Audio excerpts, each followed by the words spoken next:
scheduling, opening arguments, and the timing of a motion to dismiss. Other more detailed questions about the middle and the end of the trial, including whether any witnesses would be called, were reserved for a second resolution that was passed in the middle of the trial itself. As a matter of fact, we passed it only after a number of Democrats, including Senator Schumer himself, voted to dismiss the case. They got a motion to dismiss before the Senate had even decided whether to depose a single witness. Instead of a tried and true 1999 model, start the trial and then see how senators wish to proceed, the Democratic leader wants to write a completely new set of rules for President Trump. He wants one single resolution up front instead of two, however many are needed. He wants to guarantee up front that the Senate hear from the very specific witnesses instead of letting the body evaluate the witness issue after opening arguments and senators' questions, like back in 1999. And very tellingly, Madam President, our colleague from New York completely omits any motions to dismiss the case, like the one he was happy to vote for himself as a new senator back in 1999. Almost exactly 20 years ago today, prior to the Senate trial, Senator Schumer said this on television, direct quote. Here's what he said. Certainly any senator, according to the rules, could move to dismiss, which is done every day in criminal and civil courts throughout America. Motions to dismiss are made. And if a majority vote for that motion to dismiss, the procedure could be truncated. That was Senator Schumer in January of 1999. But now the same process that Senator Schumer thought was good enough for President Clinton, he doesn't want to afford President Trump. Go figure.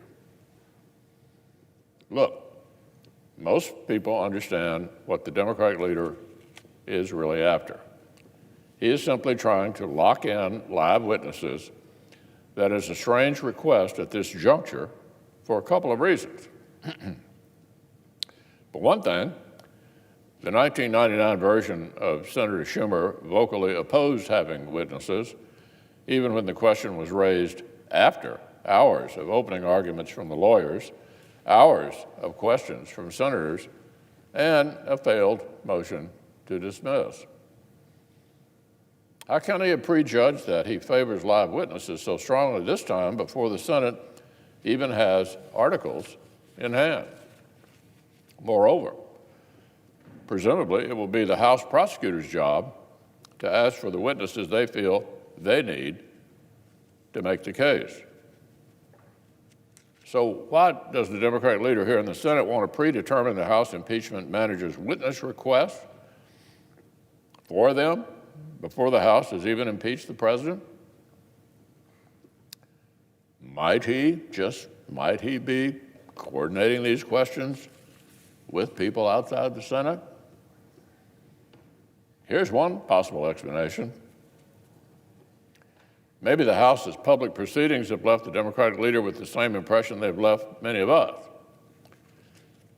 that from everything we can tell, House Democrats' slapdash impeachment inquiry has failed to come anywhere near the bar for impeaching a duly elected president, let alone removing him for the first time in American history.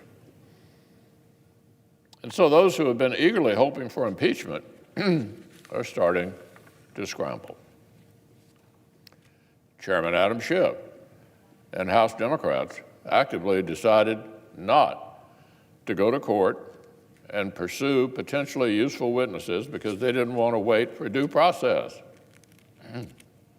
Indeed, they threatened to impeach the president if they had to go to court at all. That intentional political decision is the reason why the House is poised to send the Senate the thinnest, least thorough presidential impeachment in our nation's history. By any ordinary legal standard, what House Democrats have assembled appears to be woefully inadequate to prove what they want to allege.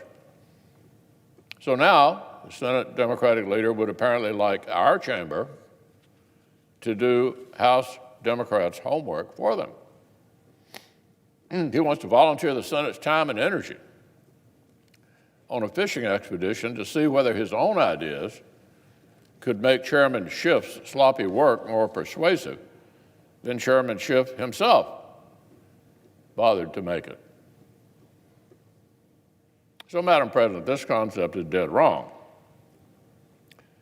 The Senate is meant to act as judge and jury, to hear a trial, not to rerun the entire fact-finding investigation because angry partisans rushed sloppily through it. The trajectory that the Democratic leader apparently wants to take us down, before he's even heard opening arguments, could set a nightmarish precedent for our institution. If the Senate volunteers ourselves to do House Democrats' homework for them, we will only incentivize an endless stream of dubious partisan impeachments in the future. And we will invite future Houses to paralyze future Senates with frivolous impeachments at will. This misunderstanding about constitutional roles brings me back to something I raised earlier. The Democratic leader's letter to me, by way of the press, literally misquoted the Constitution. Senator Schumer wrote that we should exercise, quote, the Senate's sole power of impeachment under the Constitution with integrity and dignity. He attributed to the Senate, quote, the sole power of impeachment. Well, there's his problem, Mr. President. That's the role the Constitution gives actually to the House, not to the Senate. They give it to the House. Article 1, Section 2 says the House of Representatives shall have the sole power of impeachment. Doesn't sound ambiguous to me. If my colleague wants to read about our responsibilities here in the Senate, he needs to turn to the next page. Article 1, Section 3 says the Senate shall have the sole power to try all impeachments. We don't create impeachments over here, Mr. President. We judge them. The House chose this road. It's their duty to investigate. It's their duty to meet the very high bar for undoing a national election. As Speaker Pelosi herself once said, it is the House's obligation to, quote, build an ironclad case to act. That's Speaker Pelosi. It's the House's obligation to build an ironclad case to act, end quote. If they fail, they fail. It's not the Senate's job to leap into the breach and search desperately for ways to get the guilty. That would hardly be impartial justice. The fact that my colleague is already desperate to sign up the Senate for new fact-finding, which House Democrats themselves were too impatient to see through, well, that suggests something to me. It suggests that even Democrats who do not like this president are beginning to realize how dramatically insufficient the House's rushed process has been. Well, look, I hope the House of Representatives sees that too. If House Democrats' case is this deficient, this thin, the answer is not for the judge and jury to cure it over here in the Senate. The answer is the House should not impeach on this basis in the first place. But if the House plows ahead, if this ends up here in the Senate, we certainly do not need jurors to start brainstorming witness lists for the prosecution and demanding to lock them in before we've even heard opening arguments. I still believe the Senate should try to follow the 1999 model. 2 resolutions, 2. First things first, the middle and the end of this process will come later. So I look forward to meeting with the Democratic leader very soon and getting our important conversation back on the right foot. Now, an entirely different matter, there remains a great deal of outstanding legislation the Senate must complete for the American people before we adjourn for the holidays. I was glad to see yesterday's overwhelming bipartisan vote to advance the conference report to the 59th consecutive National Defense Authorization Act. We moved it here in the Senate 76-6. For months, unprecedented partisan delays threatened a nearly six-decade tradition of expressing Congress' bipartisan commitment to our national defense. But with the Senate's final vote later today, we'll finally put this vital legislation on the President's desk. I look forward to voting to pass the NDAA today by another overwhelming bipartisan vote for our service members and the critical missions they carry out. Of course, the Senate needs to follow up the defense authorization bill with appropriation measures and fund our national defense and domestic priorities. Ensuring the federal government makes careful use of tax dollars is an uphill battle by definition. So it's critical that we plan in advance and deliver clarity for the full year ahead rather than careen from one short-term stopgap to another. This point is especially crucial for our armed forces, underwriting the commitments we make to the security of American interests, and our allies are the investments we make in a 21st century fighting force.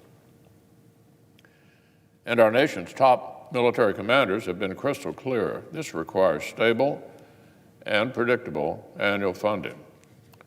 It's as simple as that. As the chairman of the Joint Chiefs, General Milley, put it recently, continuing resolutions are, quote, a very ineffective and inefficient use of the taxpayers' dollars. The Secretary of Defense hasn't missed words either.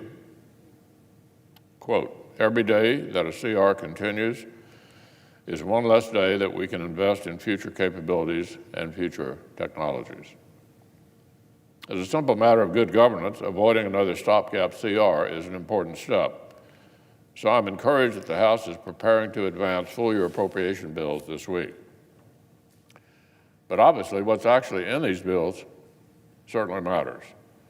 So I'm glad to say the efforts of Chairman Shelby, Senator Leahy, and their counterparts in the House and White House negotiators have produced a bipartisan package of full-year funding measures that will make needed investments in our nation's top priorities. First is a top-line increase in funding that our national defense requires. For the third consecutive year, President Trump and Republicans in Congress will deliver on our commitment to continue rebuilding America's military after nearly a decade of forced belt-tightening. As threats to the United States, our allies, and our interests continue to emerge and evolve, this work is more important than ever. America no longer stands unchallenged in the international system. As Russia tests the reach of its meddling influence in Europe and the Middle East, as China invests heavily in reshaping the order of the Asia-Pacific region in its image, a new era of great power competition demands our attention and our action. The defense funding measure the House will consider today answers these realities with significant increase in defense funding. Our commanders will have more resources to modernize force structure, develop cutting-edge weapon capabilities, and ensure that American service members receive the best training, equipment, and support available. Much-needed upgrades to the nuclear force that backs up America's strategic posture, investments in hypersonic technologies to keep pace with our biggest adversaries, and renewed commitment to service members and their families here at home. But our efforts are about more than equipping the U.S. military to win a fight. The funding bill takes a comprehensive approach to the security of the United States and our allies.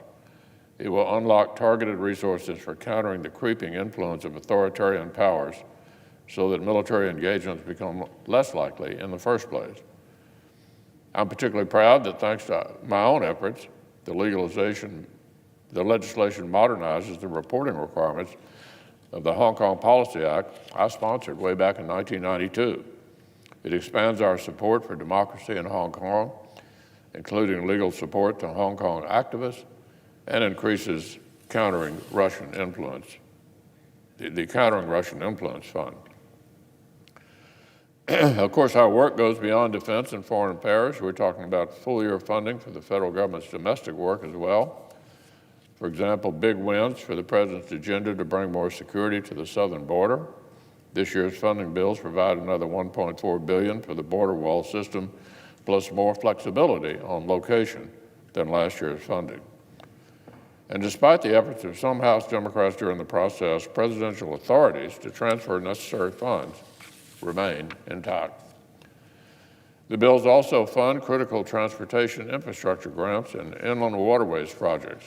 They provide for our nation's continuing fight against the opioid epidemic and help equip local authorities and first responders combating the scourge of addiction nationwide.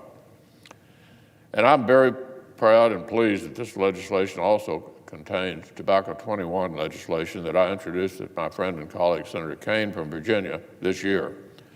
By raising the age for purchasing vaping devices and other tobacco products to 21 years old nationwide, we'll take bold, direct action to stem the tide of early nicotine addiction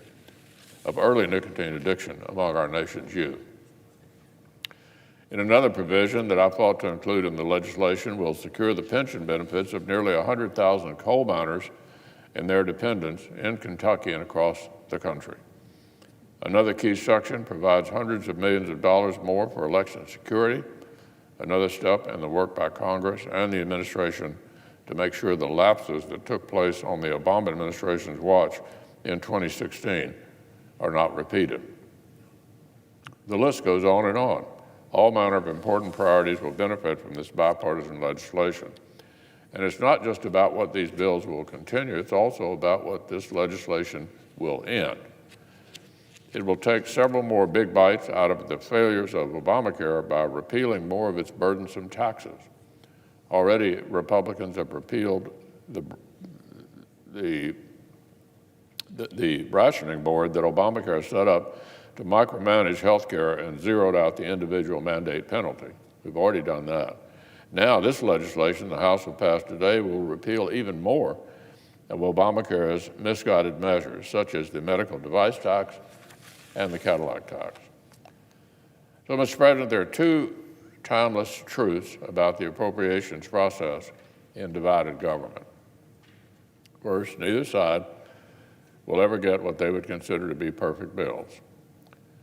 But second, full-year funding definitely beats drifting endlessly from CR to CR.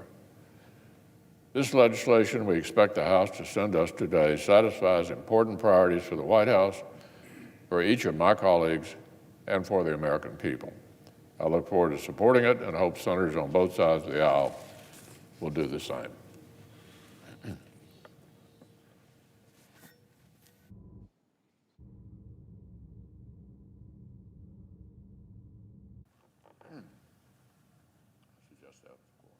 Clerk will call the roll. Mr. Alexander.